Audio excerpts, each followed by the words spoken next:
Having made my start in Lions 15 and seeing the comments and reactions, I thought it would be another interesting debate to choose my top 10 players who missed out on the Lions. Please like, comment and subscribe if you want more of these hot topic rugby debates. So without further ado, let's get into it. Although Vunipola has been off the boil for some time now, having had a very poor Six Nations and not playing top flight competitive rugby, he still offers huge carrying ability and bags of experience, especially against South Africa. In my opinion, he didn't deserve to go. However, an interesting debate given the number 8 choices already.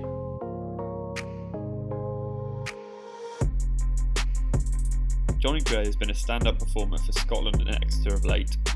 However, his exclusion from the Lions raises interesting thoughts on Gatland's picks. The inclusion of Courtney Laws says to me that Gatland has a pretty good idea of his starting second row pair, as Laws is a utility forward and can play multiple positions, something that Gray hasn't shown he can do. Sam Underhill was quite unfortunate in my opinion, with his injury just before the Six Nations and Hamish Watson's sublime campaign. He's proved over the last few years that he's a physical machine and can match anyone or any team, including the South Africans. An unfortunate decision for Underhill, but the right call if you ask me. George Turner had a cracking Six Nations with an all-round decent performance in each game. With the form of other hookers, Turner could have been a shout as he was and is the hooker in form. However, I think experience got the better of his exclusion.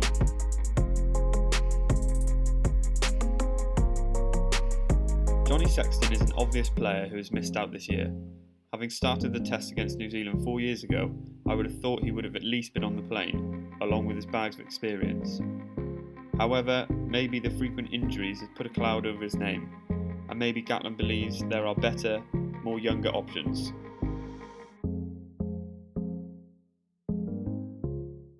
Another fly half here, which I'm sure will spark some debate. However, I have included George Ford. If anyone has seen Squidge Rugby's video on Ford, then they would be inclined to agree with me here.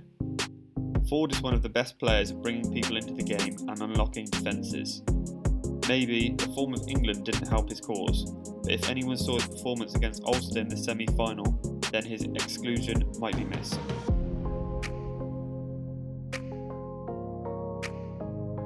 Jonathan Davies hasn't been in spectacular form of late, but being the man of the tour last time out, I was positive he would at least be on the plane. The lack of out-and-out centres also leaves me wondering why he wasn't included. We'll have to wait and see what Gatland and his coaches are thinking on this one.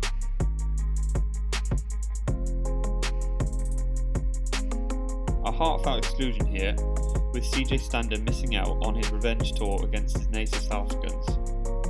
Once again, he carried the most of any player in this Six Nations, along with 5 turnovers, putting him 3rd in those rankings. A sad farewell for Stander, who I believe should have been included, but we all know how competitive the back row is.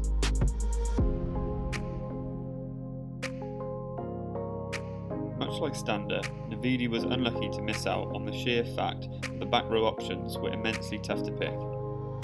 Gatland even came out and recognised how unlucky Navid was. However, his versatility may have come in handy, having played on the entire back row, 6, 7 and 8. But unfortunately, he missed out this time.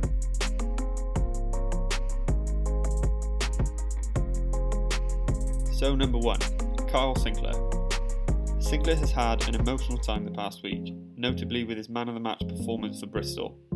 In my opinion, one of the key moments in the 2019 World Cup final was the early departure of Sinclair, coupled with Dan Cole having to play almost 80 minutes. I felt Sinclair had something to prove, and he feels like he's really missed the boat. Personally, I hope he comes back stronger, as I think he's a great rugby personality. So that's my top 10 players who missed out on the Lions tour this year. If you have any other names, please comment them below and let me know what you think of my picks. Oh, and don't forget to subscribe.